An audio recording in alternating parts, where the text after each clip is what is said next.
Welcome back to the deep dive. You guys sent in a ton of material on network effects, Yeah. and we're going to sift through it together and try and find the real gems. It's a fascinating topic. Yeah. We've got some excerpts from Andrew Chen's book, The Cold Start Problem. Okay. You could say it's the go-to guide for understanding how today's biggest tech companies use networks to grow. Okay, but before we get into the details, can you give us like the big picture? Sure. Why should we even care about network effects? Oh, they're everywhere, even if we don't realize it. Okay. They're in social media, ride-sharing apps, even things like ancient Babylonian law. Wow. Once you understand network effects, you start to see the world in a whole new light. Yeah. You'll make smarter choices about the products you use and maybe even get inspired to create something yourself. I'm intrigued. Yeah. Chen talks about something called the cold start framework. Yes. 5 stages that companies go through as they build a network. Yeah. That sounds like a great place to start. Absolutely. It's a roadmap for how these companies grow from nothing into giants. Yeah. But here's the thing. Okay. While we usually associate network effects with tech, the concept itself is ancient. Interesting. So let's start with the basics. Uh. What exactly are network effects? Simply put, a network effect happens when a product or service becomes more valuable as more people use it. Okay. Think of the first telephone. Right. Not very useful if only one person has one, right? Yeah. But as more people got telephones, the value skyrocketed because you could connect with more people. Right. That makes sense. Yeah. And we see that same dynamic with companies like Facebook or Uber. Right. The more people use them, the more useful they become. Exactly. More riders on Uber means shorter wait times, Right. which attracts more drivers and riders. Yeah. The same goes for buyers and sellers on eBay. Right. It's a powerful cycle. Oh, But there's a common misconception that network effects automatically lead to a winner-take-all situation. you mean where one company dominates completely? Exactly. Yeah. I can see how people might think that. Right. But it's not always that simple. Right. Building a network from scratch is incredibly tough. Right.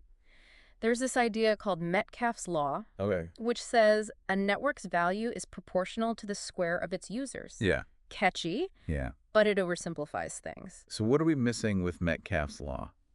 Real-world complexities. Okay. For one, there's the alley threshold. Okay. This is the minimum number of users a network needs to survive. Okay. Think of meerkats. Right. If their mob gets too small, Yeah. they're easy prey. Right. Below a certain threshold, the mob can't survive. So are you saying that if a network doesn't reach a certain size, Yeah. it's doomed to fail? Pretty much. It's like a party. If only a few people show up, Right. it's going to fizzle out. Yeah. You need that critical mass of people to get the energy going. I see your point. Right. So how does this alley effect in nature apply to businesses? The parallels are striking. Okay. If a new social media platform doesn't attract enough users early on, Yeah. people get bored and leave. Right. A marketplace with too few sellers struggles to attract buyers, Yeah. and vice versa. Makes sense. It's a delicate dance. You mentioned earlier that Chen's cold start framework Mm-hmm. helps companies overcome these challenges. Right. Can you tell us more about that? Absolutely. The framework outlines 5 stages companies go through when building a network. Okay. They are the cold start problem, the tipping point, escape velocity, hitting the ceiling, and the moat. Got it. Each stage comes with its own set of hurdles and opportunities. So it's like a rocket launch. Yes, You need the right plan, a powerful engine, and the perfect trajectory to get into space. that's a great analogy. Yeah. Instead of fuel and thrusters, though, Yeah. we're talking about users, engagement, and strategic growth. Right. Let's start with the first stage, the cold start problem. Okay. This is all about overcoming what Chen calls anti-network effects. Anti-network effects. What exactly are those? When a network is small, Hmm. it actually works against itself. Okay. Think about it. Would you join a social media platform with only 10 users? Probably not. Probably not. Yeah. Because there wouldn't be much going on. Right. It's a classic chicken and egg problem. Okay. I can see the dilemma. Yeah. So how do companies escape this cold start trap? They focus on creating what Chen calls an atomic network. An atomic network. That sounds pretty intense. It's actually simpler than it sounds. Okay. It's the smallest possible network that can sustain itself. Okay. Imagine a tiny spark that can ignite a massive fire. Right. That's the idea here. So how do you create one of these atomic sparks? By focusing on attracting the hard side of the network first, The hard side. What's that? These are the users who generate the most value. Okay. Think of content creators on YouTube, Okay. not sellers on eBay, or drivers on Uber. Yeah. Once you have enough of these hard side users, Okay. the easy side, the viewers, buyers, and writers, Yeah. follow. So it's about building the foundation first. Exactly. But how do you attract those high-value users when your network is still tiny and unproven? One way is to target a specific niche or community. Okay. Chen uses the example of Tinder's launch. Okay. Instead of going nationwide, they started on a single college Okay. campus, USC. Oh, interesting. They threw parties, got students excited, Yeah. and created buzz within that smaller community. So they created a super focused atomic network where everyone knew each other Exactly. and saw the immediate value. Yeah, That's class. exactly.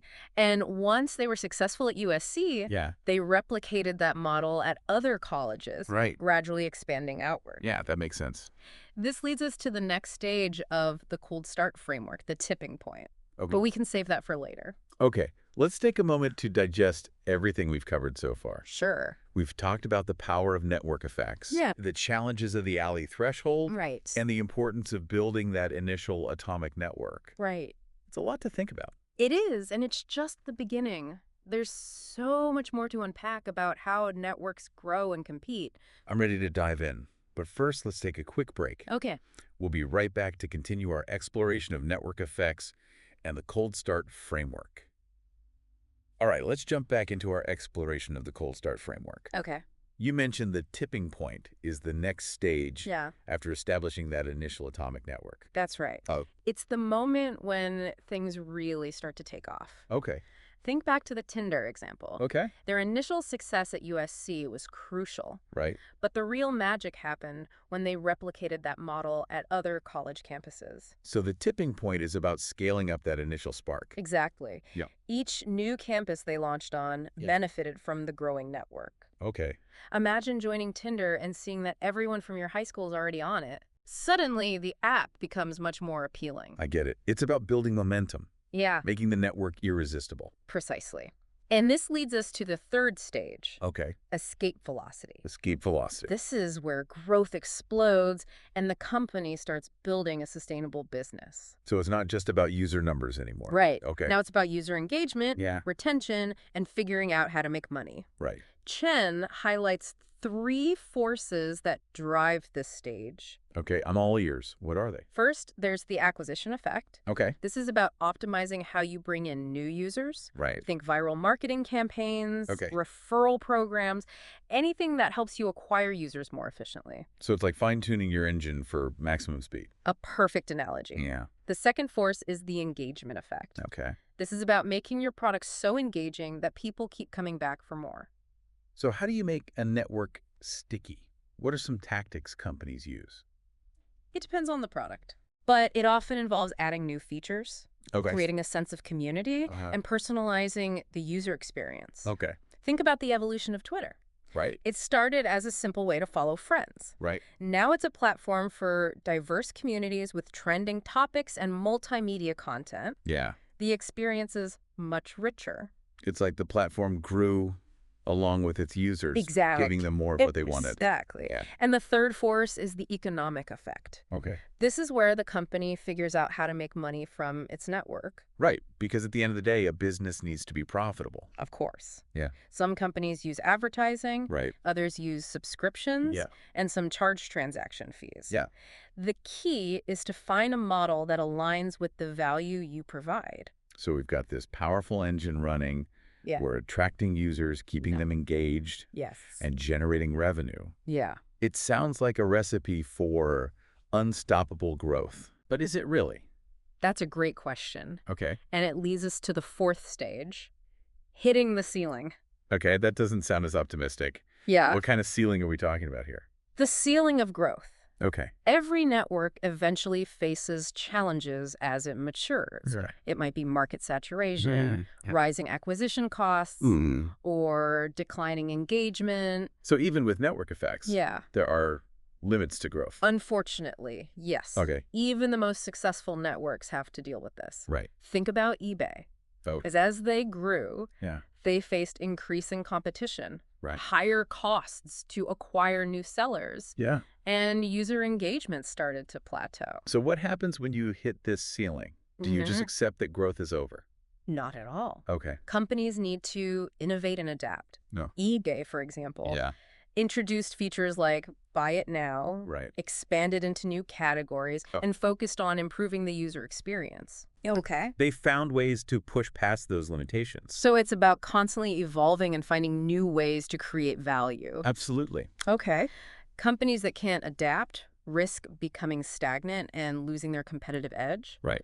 The final stage, the moat, Okay. focuses on how companies maintain their position in the face of competition. I was just going to ask about that. Okay. It's one thing to build a network, Yeah. but how do you defend it against rivals? That's where the concept of the moat comes in. Okay. It's about building a defensible position, Right. like a castle protecting its territory. That's a great image. Yeah. So how do companies build these metaphorical moats? One strategy is to double down on the hard side, Okay. those high-value users. Right. Companies might offer them exclusive perks, Oh, well. financial incentives, Right. or simply a better user experience to keep them loyal. It sounds like they're the VIPs of the network. You could say that. Another powerful strategy is bundling. Bundling. What does that mean? Think of it as a dominant network leveraging its power to enter new markets. Okay. A classic example is Microsoft bundling Internet Explorer with its Windows operating system. Right. They use their existing dominance to gain a foothold in the browser market. That makes sense. Yeah, You're using your strength in one area to conquer a new territory. exactly. But bundling isn't a guaranteed win. Okay. Product quality still matters. Right. Microsoft tried to bundle their Bing search engine in the same way, Right. but it never really caught on because Google simply had a better product. So it's not just about brute force. Right. You need a smart strategy and a strong product to build a lasting moat. That's the key takeaway. Yeah. Defending a network requires a multifaceted approach. Right. Now, we've covered a lot of ground, Yeah. but there's one more crucial element to consider: Okay. competition in the age of networks. That sounds like a perfect topic for our next segment. Yeah. I'm eager to hear your insights on how companies navigate this increasingly complex landscape. It's a fascinating area. Yeah. We'll explore how companies not only build networks, Right. but compete and thrive within them. Okay. It's a whole new game with its own set of rules. Okay, I can't wait to dig into that. Yeah. But first, let's take a moment to reflect on everything we've learned about the cold start framework so far. Okay. It's amazing how much strategy and nuance goes into building a successful network. It is. And remember, these principles apply far beyond the tech world. Right? They can be valuable insights for anyone looking to understand how things grow and connect in our increasingly networked world. All right, I'm ready to tackle that final stage of the cold start framework. Okay. We're back for the final part of our deep dive into network effects. We've covered a lot of ground, from the cold start problem to building a moat to protect your network. Yeah. Now, I'm really interested in how companies compete in this landscape. Right. It seems like a totally different game. It is. It's not just about having a great product anymore. Right. Network effects add a whole new layer of complexity. So what are some of the key things to remember when you're competing in a market where networks are so important? First off, you have to acknowledge that your competitors likely have network effects too. Right. It's not enough to just have a network yourself. Yeah. You need to be strategic about it. It's like an arms race. Exactly. Everyone trying to build the biggest and strongest network. Exactly. And that's why understanding the nuances of network-based competition is crucial. Oh. It's not just about the number of users, but also the right users, Okay. engagement, and strategy. So it's not just a numbers game. No. It's about the quality and engagement of those users. Exactly. Okay. Let's look at an example. Okay. Remember Airbnb? Yeah. They faced intense competition from a well-funded startup called Wimdu in Europe. I've heard of them. Yeah. What happened there? Wimdu tried to copy Airbnb's model in the European market Okay. and grew quickly, Right. but they ultimately failed to overtake Airbnb. Why was that? Did Airbnb have some secret weapon? It was their global network effect. Okay. Think about it. Yeah. Travelers from the US were already using Airbnb to book stays in Europe, Right. and European hosts were already listing their properties there. Yeah. Airbnb had this dense network advantage from the start. So being the first mover in a market can create a major advantage, Absolutely. even if a competitor comes along with more money or resources. Absolutely. It shows how powerful and sticky network effects can be. Yeah. Once a network gains momentum, Yeah. it's tough to dislodge. But what if a smaller company wants to challenge a larger established network? Right. Is that even possible? It definitely is. Okay. Andrew Chen talks about the importance of targeting the hard side of the network in these situations. Okay. The goal is to create a superior experience for those high-value users and win them over. Can you give us an example of this in action? Think about Uber's early days. Okay. They went up against established taxi companies, Yeah. which had their own network of drivers and customers. Yeah. Uber gained traction by focusing on attracting the best drivers, Okay. offering better pay and more flexibility. So they found a way to appeal to the hard side, Yeah. even though they were the underdog. Exactly. Understanding the motivations of your target users and building a product that caters to their needs is essential, especially when you're going head-to-head with a more powerful competitor. This has been so insightful. Yeah. I'm starting to see network effects everywhere now. I bet. But is there a simple way to summarize the key takeaways for someone who's new to all this? I think it comes down to 3 main points. Okay. First, network effects are a huge deal and can create a significant competitive advantage. Okay. Second, building a successful network requires a deep understanding of your target audience, especially those hard-side users. Right. And lastly, competition in the age of networks is a whole different ballgame. Right. It's about building a defensible moat and understanding the unique dynamics of this kind of competition. Those are some great points to remember. This deep dive has really opened my eyes to how much network effects are shaping the world around us. Great. And before we wrap up, Yeah. you mentioned providing a summary of the key points for our listeners. Yeah. Should we do that now? Absolutely. It's a great way for them to solidify what we've discussed today. Okay, so here are 10 key insights from our deep dive into network effects. 1, network effects occur when a product or service becomes more valuable as more people use it. Right. 2, this creates a powerful cycle that can lead to rapid growth and market dominance. Yeah. However, building a successful network is not easy and requires overcoming the cold start problem. Right. The cold start framework outlines 5 stages of network growth: cold start problem, tipping point, escape velocity, hitting the ceiling, and the moat 5. Yes. To overcome the cold start problem, companies need to focus on attracting the hard side of the network, Yeah. the users who generate the most value. Exactly. Once a network reaches a tipping point, growth becomes self-sustaining and accelerates rapidly. 7. During the escape velocity stage, companies focus on user engagement, retention, and monetization. Right. 8. Eventually, all networks face challenges as they mature and hit the ceiling. Yeah. Overcoming this requires innovation and adaptation. Right. 9. The moat stage is about building a defensible position against competitors by leveraging network effects and strategic advantages. Yes. 10. Understanding network effects is crucial not only for tech companies, but for anyone who wants to understand how things grow and connect in our increasingly networked world. Absolutely. So there you have it. 10 key insights to help you navigate the world of network effects. That's a fantastic summary. I hope this deep dive has given our listeners a new perspective on how networks work and the incredible impact they have on our lives. I think it definitely has. Thanks for joining us on this fascinating journey into the world of network effects. Thank you. We'll be back soon with another episode exploring a new topic. Great. Until then, keep learning, keep exploring, and keep diving deep.